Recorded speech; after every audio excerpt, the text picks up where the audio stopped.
तो वो हम डिपेंडेंट अंग्रेजों के हो गए, क्योंकि हमारे यहाँ गुलामी आ गई और वो हमारी कुछ छोटी मोटी गलतियों से आ गई। ईस्ट इंडिया कंपनी यहाँ व्यापार करने के लिए घुस गई।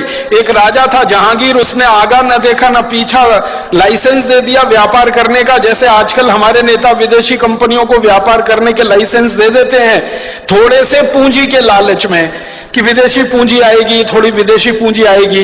इन मूर्ख नेताओं को यह नहीं मालूम है कि बाहर के बोतल के दिए हुए खून से कोई मरीज जिंदा नहीं बचता। अगर किसी व्यक्ति का खून बनना बंद हो जाए, अगर किसी देश में पूंजी का उत्पादन होना बंद हो जाए, तो बाहर की पूंजी लाकर किसी देश का विकास नहीं हो सकता। जैसे किसी मरीज के शरीर में खून बनना बंद हो जाए, तो बोतल का खून चढ़ाकर कितने दिन जिंदा रखेंगे आप उस मरीज को? आखिर उसको आज नहीं तो कल अपना खून बनाना ही पड़ेगा, तभी वो जिंदा रहेगा। वैसे ही पूंजी की जरूरत है, तो पूंजी उत्पादन का तरीका बढ़ाना पड़ेगा, बनाना पड़ेगा, न कि ये कि हम भीख मांग के हमेशा पूंजी लाएंगे। तो विदेशी पूंजी पर आधारित ये देश बनाने के चक्कर में सारे दरवाजे खोल दिए। आजादी मिलने के 50 साल भी पूरे नहीं हुए, सारे दरवाजे फिर खुल गए। फिर से विदेशी कंपनियों का स्वागत है। ग्लोबलाइजेशन है, लिबरलाइजेशन है, प्राइवेटाइजेशन है। हजारों कंपनियों को बुलाया जा रहा है। हर एक क्षेत्र में उनको व्यापार करने का लाइसेंस दिया जा रहा है। जिन जिन क्षेत्रों में हम व्यापार करते थे अच्छा, वहां भी उनको बुलाया जा रहा है। पानी बेचने के लिए विदेशी कंपनियां आ गई, आलू का चिप्स बेचने के लिए आ गई, टमाटर की चटनी बेचने के लिए आ गई, आम का अचार बेचने के लिए विदेशी कंपनियां आ गई, डबल रोटी पाव रोटी बेचने के लिए, अंडरवियर बनियान बेचने के लिए विदेशी कंपनियां, क्रीम पाउडर लिपस्टिक बेचने के लिए विदेशी कंपनियां।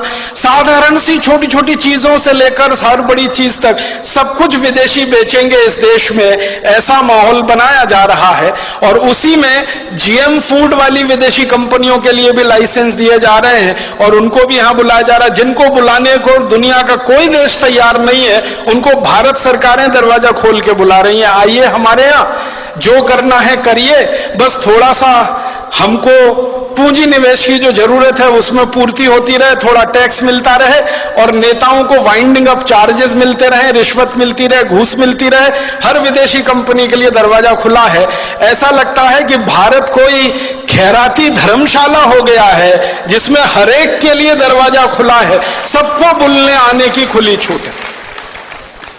अभी थोड़े दिन पहले हम जिनको भगा रहे थे भारत छोड़ो, अब उनको बुला रहे हैं वापस आओ। 1942 में महात्मा गांधी का नारा था इस देश में, क्रांतिकारियों का नारा था क्विट इंडिया, छोड़ो भारत। अब हमारे देश के प्रधानमंत्री और मुख्यमंत्रियों का नारा है निट इंडिया, वापस आओ, KNIT, फिर जुड़ जाओ हमारे देश से।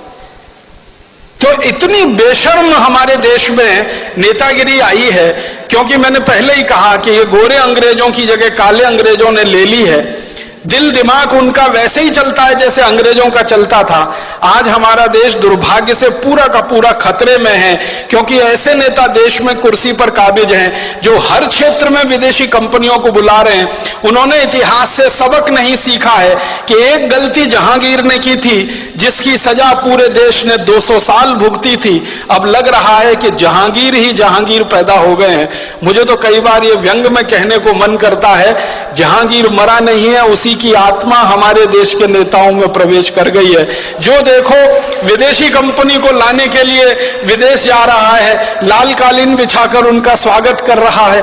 हमारा देश ऐसा हो गया। अब विदेशी कंपनियां घुस गई, हजारों की संख्या में घुस गई। इन कंपनियों ने जिंदगी के हर क्षेत्र पर कब्जा कर लिया।